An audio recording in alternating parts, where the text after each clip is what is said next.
নমস্কার বন্ধুরা, সুস্মিতার রান্নাঘর স্লাইস অফ লাইফে আরও একবার আপনাদের সকলকে স্বাগত জানাই।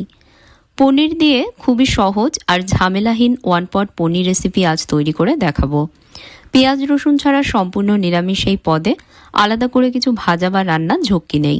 সব মশলা ভালো করে পনিরের সঙ্গে মাখিয়ে একসাথে কড়াইতে দিয়ে ধীরে ধীরে রান্না করলেই তৈরি হয়ে যাবে দারুণ স্বাদের একটা ঘরোয়া পদ। কম উপকরণ, কম সময় আর অসাধারণ স্বাদ। ব্যস্ত দিনের জন্য একদম পারফেক্ট। গরম ভাত, রুটি বা পরোটার সঙ্গে এটা দারুণভাবে জমে যায়। রান্নাটা করবার জন্য আমি এখানে 300 গ্রাম নিয়েছি পনির। এখন ছোট ছোট টুকরোয় পনিরটা কেটে নিচ্ছি। ছোট বা বড় যেমন সাইজের রাখবেন সেই মতন করে টুকরোগুলো কাটবেন। আমি ছোট ছোট কিউব শেপে কাটছি। এবার যে কড়াইতে বানাবো সেই কড়াইয়ের মধ্যে নিয়ে নিচ্ছি ছোট 1 বাটি বা 250 গ্রাম টক দই। আর বন্ধুরা, ননস্টিক কড়াইতে রান্নাটা করবেন, তাহলে লেগে যাবার ভয় থাকবে না। এর মধ্যে দিয়ে দিচ্ছি হাফ চামচ হলুদ গুঁড়ো, হাফ চামচ লঙ্কা গুঁড়ো, হাফ চামচ দিয়ে দিচ্ছি ক্রাশ করা গোলমরিচ গুঁড়ো। গোলমরিচ হালকা শুকনো খোলায় একটু ভেজে ক্রাশ করে দিলে রান্নায় দেখবেন সুন্দর গন্ধ আর ফ্লেভার এনে দেবে। 1 টেবিল চামচ এর মধ্যে দিয়ে দিচ্ছি কসুরি মেথি। হাতে একটু গুঁড়ো করে এর মধ্যে দিচ্ছি যাতে কসুরি মেথির ফ্লেভারটা আরো ভালোভাবে বেরিয়ে আসে। এবার দিয়ে দিচ্ছি এর মধ্যে হাফ চামচ গরম মশলা গুঁড়ো। স্বাদ মতন দিয়ে দেব নুন। অবশ্যই আপনারা নিজেদের স্বাদ অনুযায়ী এর মধ্যে নুন দেবেন। হাফ চামচ দিয়ে দিচ্ছি চিনি। অল্প চিনি কিন্তু এই রান্নাতে একটু দিতে হবে। এবার এর মধ্যে আমি কিছু গোটা মশলা দেব।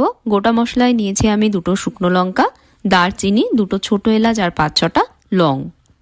কড়াইয়ের মধ্যে গোটা মশলাগুলো দিয়ে দিলাম। সাথে দিচ্ছি একটা তেজপাতা আর হাফ চামচ গোটা গোলমরিচ। এবার এর মধ্যে দিয়ে দেব 1 চামচ আদা বাটা, অর্ধেক একটা পাতি লেবুর রস। লেবুর বীজ যাতে এর মধ্যে না যায় খেয়াল রাখবেন, না হলে মুখে পড়লে তেতো লাগবে। এবার এর মধ্যে দিয়ে দেব বাটার। বাটারের একদম ছোট ছোট যে প্যাকেটগুলো পাওয়া যায় সেটারই 1 প্যাকেট আমি এর মধ্যে দিচ্ছি। তবে বাটারের জায়গায় তেল বা ঘিয়ের ব্যবহারও করা যাবে। খুব বেশি তেল বা বাটার কিন্তু এই রান্নাতে দেওয়ার প্রয়োজন নেই, কারণ দই থেকেও তেল ছাড়বে। আর যদি কেউ সর্ষের তেল দিয়ে রান্নাটা করতে চান তাহলে তেলটা অবশ্যই আগে একটু গরম করে নিয়ে তারপর এর মধ্যে দেবেন, না হলে কিন্তু কাঁচা তেলের একটা গন্ধ লাগবে। তবে ঘি বা বাটারে বানালে পরে স্বাদ গন্ধ দুটোই অনেক ভালো আসবে। সব উপকরণগুলো ভালোভাবে এবার একসাথে মিশিয়ে নিচ্ছি। এবার কেটে রাখা পনিরের টুকরোগুলো এর মধ্যে দিয়ে দেব। পনিরের টুকরোগুলো কড়াইতে দেবার পর খুব ভালোভাবে মশলাগুলো পনিরের সঙ্গে মাখিয়ে নেব, যাতে প্রতিটা টুকরোর গায়ে মশলার প্রলেপ লেগে যায়। আর বন্ধুরা, এর মধ্যে আমি সামান্য একটু জলও দিয়েছি দইয়ের বাটি ধুয়ে। ভিডিওতে সেটা দেখানো হয়নি, তো অল্প একটু জল অবশ্যই এর মধ্যে দেবেন। পনিরের টুকরোয় মশলা মাখিয়ে নেবার পর কড়াইটা আমি 10 মিনিটের জন্য ঢাকা দিয়ে রেস্টে রেখে দেব। 10 মিনিট পর গ্যাসে কড়াই বসিয়ে দিয়েছি। এবার লো মিডিয়াম আঁচে 10 মিনিট ঢাকা সমেত রান্না করব। তবে মাঝে 1-2বার অবশ্যই কিন্তু ঢাকনা সরিয়ে টুকরোগুলো একটু নেড়ে চেড়ে দেবেন, যাতে মশলা সমানভাবে রান্না হয় আর নিচ থেকে এটা না পড়ে। ধীরে ধীরে দই ও মশলা থেকে দেখবেন সুন্দর একটা ঘন গ্রেভি তৈরি হবে আর পনিরের মধ্যেও সব স্বাদ ঢুকে যাবে।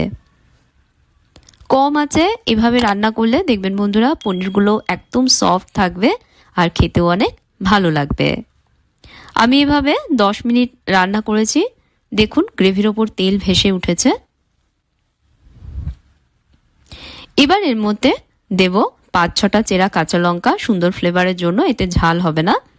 আর হাফ চামচ দেব ক্রাশ করা গোলমরিচ। দেবার পর গ্রেভির সাথে মিশিয়ে নিয়ে আরও 30 সেকেন্ড কম আছে এটা ঢাকা দিয়ে রাখবো। 30 সেকেন্ড পর আমি ঢাকা সরাচ্ছি। নামানোর সময় এর মধ্যে চাইলে আপনারা অল্প ঘি বা বাটার অ্যাড করতে পারেন, তাহলে আরেকটু রিচ ফ্লেভার আসবে এটার। তবে আমি এর মধ্যে আর কিছু অ্যাড করছি না। এবার একটা জায়গায় এটা তুলে নেব। ব্যাস তৈরি হয়ে গেল সম্পূর্ণ নিরামিষ কিন্তু দারুণ স্বাদের ঝামেলাহীন ওয়ান পট পনির। গরম গরম রুটি, পরোটা বা ভাতের সঙ্গে এটা পরিবেশন করুন, দেখবেন সবাই খুব এনজয় করবে। অবশ্যই রেসিপিটা বাড়িতে ট্রাই করবেন আর কমেন্টে জানাতে ভুলবেন না আপনাদের কেমন লাগলো। ভালো লাগলে ভিডিওতে লাইক দেবেন, শেয়ার করবেন ভিডিওটা, আর চ্যানেলে সাবস্ক্রাইব করে পাশের বেল আইকনে প্রেস করতে ভুলবেন না। সাথে ফেসবুক পেজেও আমায় ফলো করবেন।